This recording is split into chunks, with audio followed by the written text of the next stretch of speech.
माननीय मंत्री। माननीय अध्यक्ष महोदय, दिनांक 5/3 को ये प्रश्न आया था महोदय, और माननीय प्रदीप बाबू और अन्य और आपके द्वारा भी चिंता व्यक्त किया गया था महोदय, और माननीय सदन में भी चिंता व्यक्त किया गया था। उसमें कई माननीय सदस्य चिंता व्यक्त किए थे। प्रश्नकर्ता के साथ साथ आदरणीय रामेश्वर बाबू भी, मथुरा बाबू भी, हेमलाल मुर्मू भी, और उधर प्रतिपक्ष में बैठे हमारे नवीन जायसवाल भी चिंता व्यक्त किए थे कि सरकार यह आरोप लगा रहा था महोदय, आरोप लगाया जा रहा था कि सरकार दोषी पदाधिकारियों को बचाने की प्रयास कर रही है। आज हम पूरा कुंडली लेकर आए हैं महोदय, और आप भी हमको लगता है संतुष्ट होंगे, सदन को भी संतुष्ट करेंगे और राज्य की जनता को भी हम संतुष्ट करेंगे महोदय। आज पूरी कार्रवाई की कॉपी लेके मैं आया हूं महोदय, पूरी जानकारी लेकर आया, तथ्यों को निकाल कर आया हूं महोदय। थोड़ा वक्त जरूर लगेगा, लेकिन हम आपसे आग्रह होगा कि पूरी कार्रवाई जो हमने किया है उसको पटल पर आने दिया जाए महोदय। ये मामला महोदय 2023 का है। जब जानकारी प्राप्त हुआ महोदय तो तत्कालीन अधीक्षण अभियंता के द्वारा, कार्यपालक अभियंता के द्वारा महोदय 562/2023 दिनांक 28/12/2023 प्राथमिकी दर्ज किया गया महोदय।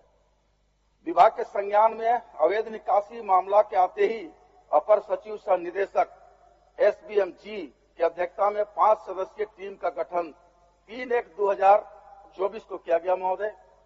तदुपरांत श्री संतोष कुमार रोकड़पाल, पेयजल स्वच्छता स्वर्णरेखा कार्य प्रमंडल रांची को आदेश संख्या 2 दिनांक 4/1/24 को प्रथम दृष्टया दोषी मानते हुए निलंबित किया गया महोदय।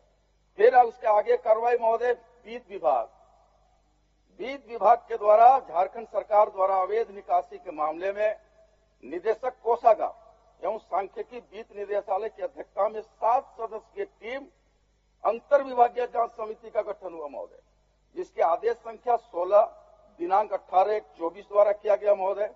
उसके आगे महोदय वित्त विभाग के अंतर विभागीय जांच समिति का प्रतिवेदन विभाग को दिनांक 12/9/24 को वित्त विभाग के पत्रांक 2120 में प्राप्त हुआ महोदय, और उसमें जो निर्देश दिया गया कि वित्त विभाग द्वारा समुचित जांच प्रतिवेदन में डीडीओ कोड RNC-WSS-001 से 3,05,79,085 रुपया, डीडीओ कोड नंबर RNC-WSS-017 से 19,55,475 रुपया का निकासी हुआ महोदय। कुल निकासी 22,79,33,560 रुपया का हुआ महोदय। वित्त विभाग के द्वारा जो अंतर विभागीय जांच समिति बनाई गई थी, उसमें प्रतिवेदन में 5 बिंदुओं पर परामर्श अंकित किया महोदय, जिसमें ए में है चिन्हित दोषियों पदाधिकारी में कर्मियों के विरुद्ध आरोप पत्र का गठित कर स्पष्टीकरण की मांग की कार्रवाई की गई। बी, चिन्हित दोषियों पदाधिकारी कर्मियों के विरुद्ध में विभागीय कार्रवाई संचालित कर दंडित करने की कार्रवाई निर्देश प्राप्त हुआ। सी, पेयजल एवं स्वच्छता विभाग के स्तर से गबन की राशि की वसूली की कार्रवाई का निर्देश प्राप्त हुआ। डी, पेयजल एवं स्वच्छता विभाग के स्तर से उक्त गबन के मामले में प्राथमिकी दर्ज की, उसको अग्रतर अनुसंधान के लिए महोदय आवश्यक सहयोग हेतु अंतर विभागीय जांच समिति द्वारा समर्पित विस्तृत जांच प्रतिवेदन अनुसूचित सहित पेयजल एवं स्वच्छता विभाग के स्तर से वरीय पुलिस अधीक्षक रांची को प्रेषित करने का निर्देश प्राप्त हुआ महोदय।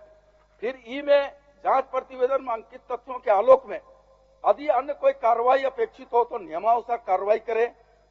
अंतर विभागीय जांच समिति से प्राप्त जांच प्रतिवेदन के समीक्षा उपरांत विभागीय स्तर पर निम्न कार्रवाई हुई महोदय। अनुपालन जो निर्देश प्राप्त हुआ था वित्त विभाग का, ए में चंद्रशेखर कार्यालय अभियंता पेयजल स्वच्छता विभाग को 17/2/2025 को अधिसूचना संख्या 395। बी, प्रभात कुमार सिंह तत्कालीन अधीक्षण अभियंता पेयजल एवं स्वच्छता अंचल चाईबासा प्रभारी मुख्य अभियंता सीडीओ। सी, राधेश्याम रवि प्रभारी अधीक्षण अभियंता पेयजल स्वच्छता अंचल चाईबासा अधिसूचना संख्या 420 दिनांक 18/2/2025। उस सेकेंड में महोदय मुख्य आरोपी जो संतोष कुमार से राशि विभिन्न खातों में राशि प्राप्त करने हेतु चिन्हित संजय कुमार निम्न वर्गीय लिखित लिपिक पेयजल एवं स्वच्छता स्वर्णरेखा शीर्ष कार्य प्रमंडल रांची को विभागीय आदेश दिनांक संख्या 196 दिनांक 18/10/2024 को निलंबित कर दिया गया महोदय। विभागीय आदेश की संख्या 9 दिनांक 22/1/25 द्वारा विभागीय कार्रवाई संचालित की गई। अनुपालन सी की गबन की राशि का अनुपालन महोदय गबन राशि वसूली हेतु संतोष कुमार के विरुद्ध नीलाम पत्र वाद दायर की गई। अनुपालन डी का अंतर विभागीय जांच प्रतिवेदन वर्गीय पुलिस अधीक्षक को उपलब्ध करा दिया गया महोदय।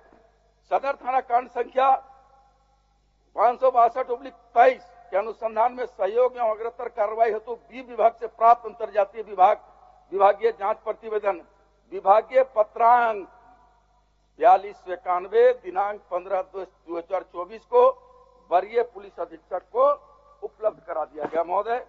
उसके आगे महोदय अनुपालन के बिंदु ई में अन्य कोई अपेक्षित कार्रवाई हो तो वित्त विभाग से जो निर्देश प्राप्त हुआ था महोदय, उसमें पुलिस अधीक्षक महानिरीक्षक दक्षिणी छोटानागपुर प्रेक्षक द्वारा सदर कांड संख्या 562/2023 का अनुसंधान भ्रष्टाचार निरोधक ब्यूरो से कराने जाने की 290 28/3/2024 से प्राप्त अनुरोध के आलोक में विभागीय पत्रांक 922 दिनांक 28/3/24 के द्वारा प्रधान सचिव मंत्रिमंडल सचिवालय निगरानी विभाग से भ्रष्टाचार निरोधक ब्यूरो से सदर थाना कांड संख्या 562/2023 को जांच करने हेतु प्रेषित कर दिया गया महोदय।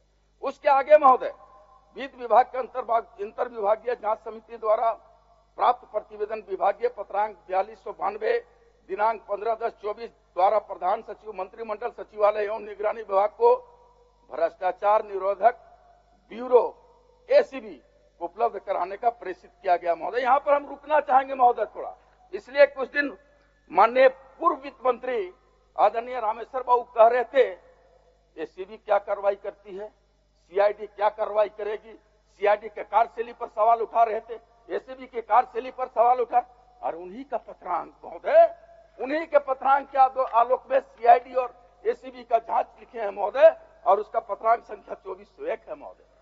स्मरण करा देना चाहते हैं उनको, माननीय पूर्व वित्त मंत्री को, आप ही ने निर्देश दिया था इसको जांच सीआईडी और एसीबी दोनों से करवाया जाए, वो भी महोदय 15/10/24 को सीआईडी एसीबी का जांच का लिखते हैं, फिर 17/10/2024 को सीआईडी का जांच का लिखते हैं महोदय। इस संदर्भ में आगे हम बताना चाहेंगे महोदय कि विभागीय पत्रांक 4359 दिनांक 22/10/24 द्वारा प्रधान सचिव गृह कारा एवं आपदा विभाग झारखंड को सदर कांड संख्या 562/2023 का अनुसंधान सीआईडी से कराने हेतु अनुरोध पत्र भेज दिया गया है महोदय। इसके आगे भी नहीं विभाग रुका है महोदय, कार्रवाई करने के लिए हम लोग पीछे नहीं होते हैं, तत्परता के साथ आगे बढ़े हैं। और उसमें विभाग द्वारा मुख्य शीर्ष 8782 अंतर्गत डीडीओ एवं डीडीओ इतना नंबर को 17 नंबर और 001 को विशेष संरक्षण कराने का अनुरोध महालेखाकार झारखंड से विभागीय पत्रांक 2011 दिनांक 13/8/24 के द्वारा पारित किया गया महोदय। वित्त विभाग के पत्रांक 2124 दिनांक 12/9/24 को गोंदा कार्य प्रमंडल रांची पूर्वी प्रमंडल धनबाद 1 कार्यालय प्रमंडल चाईबासा कार्य प्रमंडल वर्ष 2017-18 से वर्ष 2024 तक का विशेष संरक्षण कराने का सुझाव भी आलोक विभागीय पत्रांक 22 और 28 में दिया गया महोदय, जिसका तारीख है 14/10/2024। अंत में महोदय कहना चाहेंगे महोदय, प्रासंगिक मामलों में सदर थाना कांड संख्या जिसका बार बार जिक्र हो रहा था महोदय, उस दिन 562/23 दिनांक 28/22/23 संतोष कुमार के विरुद्ध दर्ज भ्रष्टाचार निरोधक ब्यूरो द्वारा इस मामले में कांड संख्या एसीबी के द्वारा कांड संख्या 10/24 दर्ज कर हो चुका है महोदय। विभाग के द्वारा दिनांक 22/10/24 को सीआईडी से मामले की जांच हेतु अनुरोध कर दिया गया है महोदय। और अंत में यही कहेंगे महोदय कि भ्रष्टाचार निरोधक यानी एसीबी और सीआईडी के द्वारा विभाग के किसी भी अभियंता के कर्मी के विरुद्ध अभियोजन स्वीकृति करने की मांग नहीं की गई महोदय। जो ही मांग होगी महोदय, हम सदन को विश्वास दिलाते हैं आपके माध्यम से 3 महीना के अंदर 4 महीना के अंदर में जो एक समय निर्धारित होगा महोदय, उस पर जो भी अग्रतर कार्रवाई होगा हम लोग करने पर कटिबद्ध है महोदय। धन्यवाद महोदय। अध्यक्ष महोदय, खोदी पहाड़ निकली चुया, ये तो यही हुआ। जो बातें उन्होंने अपने टहलते हुए वॉकिंग मूड में जो चीजें की, उन चीजों को परोस दिया। हम वॉकिंग मूड में नहीं चाहते हैं, हम रनिंग मूड में चाहते हैं। अंतर इतना ही है कि भाई कार्रवाई का फलाफल दिखना चाहिए। ये सारी बातें तो उस दिन आ ही गई थी। आप जोर से बोल के किसी चीज पर पर्दा नहीं डाल सकते, उनके तथ्यों की ओर जाइए। अध्यक्ष महोदय, मैं केवल 2 सवाल करता हूं। एक सवाल ये कि जिस संतोष कुमार पर एफआईआर हुआ, वो कितने दिनों से पदस्थापित थे इस रांची प्रमंडल में? 15 सालों से। और किन किन पदों पर थे? वही कार्यपालक ऑफिस में भी, प्रमंडल में भी, सुपरिटेंडिंग ऑफिस में भी और चीफ इंजीनियर ऑफिस में भी। क्या वो सबसे खूबसूरत लड़का है इसलिए तीनों जगह रहता है? वो मैनेज करता है इन पदाधिकारियों को। और मेरे पास उनके ये 27 पेज के हैं, उन्होंने जो स्पष्टीकरण दिया है विभाग को। अध्यक्ष महोदय, ये 27 पेज का है स्पष्टीकरण। गंभीर आरोप लगाए हैं उन्होंने विभाग के कई सीनियर पदाधिकारियों पर, और उसके प्रमाण भी दिए कि हमने पैसे उन्हें कैसे दिए और गहने हमने कैसे दिए।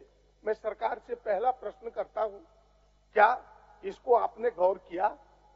उन्होंने जो स्पष्टीकरण दिया, क्या आपने इस पर कोई कार्रवाई के लिए अपना कदम उठाया? पहला ये।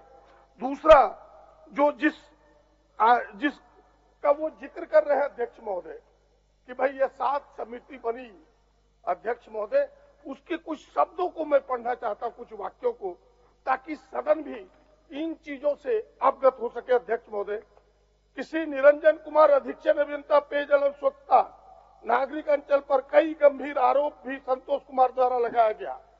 समर्पित स्पष्टीकरण में रंजन कुमार प्रमंडलीय लेखा पदाधिकारी, श्री संजय कुमार विपत्र लिपिक के बैंक खाते में संतोष कुमार द्वारा राशि भुगतान का उल्लेख किया गया।